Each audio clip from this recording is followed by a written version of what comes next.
A French doctor revealed on French TV that he has found that among his previous patients, there was one case which tested positive for COVID-19, and that dates all the way back to the 27th of December. Et donc, on a repris tous ces tests qui étaient négatifs chez des patients qui avaient des pneumonies.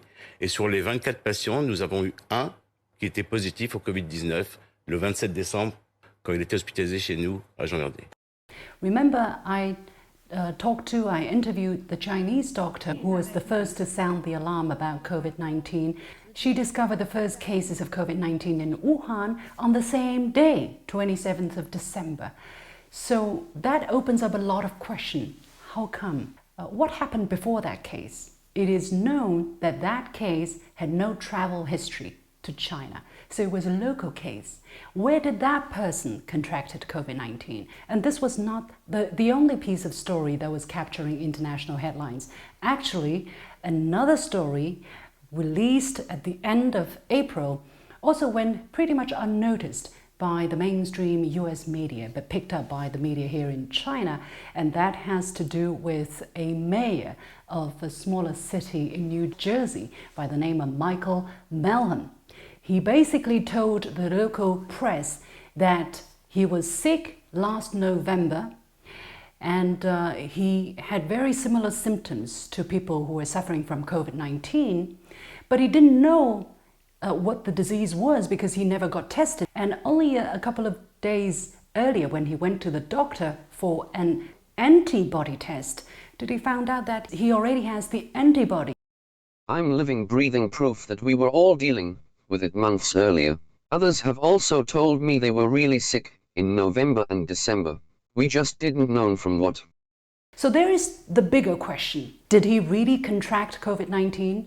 If it was really the case, how did he get it? Where did he get it? Exactly how far back, how early was the virus starting to spread in the United States among the local communities? The presenter on CNN, Chris Cuomo, he said on TV himself. The kids, now anecdotally, Christina believes that at least 2 of them have had it in the last few months. Why?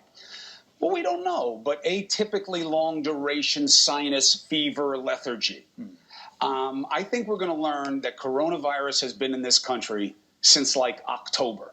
Remember, he was not talking about someone he didn't know. He was talking about his wife, who was recalling the symptoms that their own children exhibited. So there are a lot of questions that needs to be answered.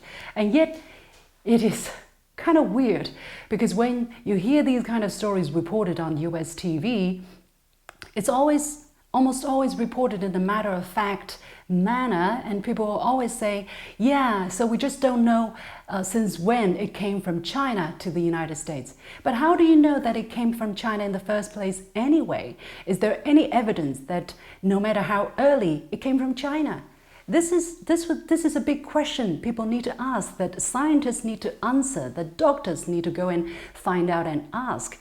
But at this moment, first of all, people always assume that this came from China. And secondly, when there are people who come out to say that they believe they might have contracted COVID-19, there are voices that are trying to suppress this kind of claim. For instance, this New Jersey website, while reporting on the statement by that mayor, on the title it says, the mayor makes unfounded claim that he had COVID-19 last November. How do you know that it's unfounded? He was talking about his own physical condition, and he has a test of antibody which turns out to be positive. So why is it so unfounded? You can say he makes a claim, whether it is founded or not, let the readers judge. But by putting this kind of title, clearly it's trying to plant the seed in the minds of the readers that what the mayor was telling is something false, that he was just imagining.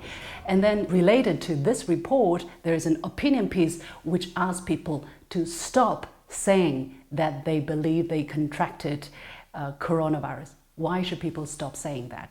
If people were really sick last year, if they really believed that they had COVID-19, and if they even tested positive for COVID-19 antibody, why should they stop saying that they believed, that they thought so? Is there some kind of a effort out there trying to suppress these kind of voices, trying to not to have these kind of discussions, that the US has a lot of questions to answer about COVID-19. I think we need to be very careful, because at this moment, we need to go all the way to the bottom of the truth. And if we're misled by people who don't want us to know the exact truth, then we might never find out.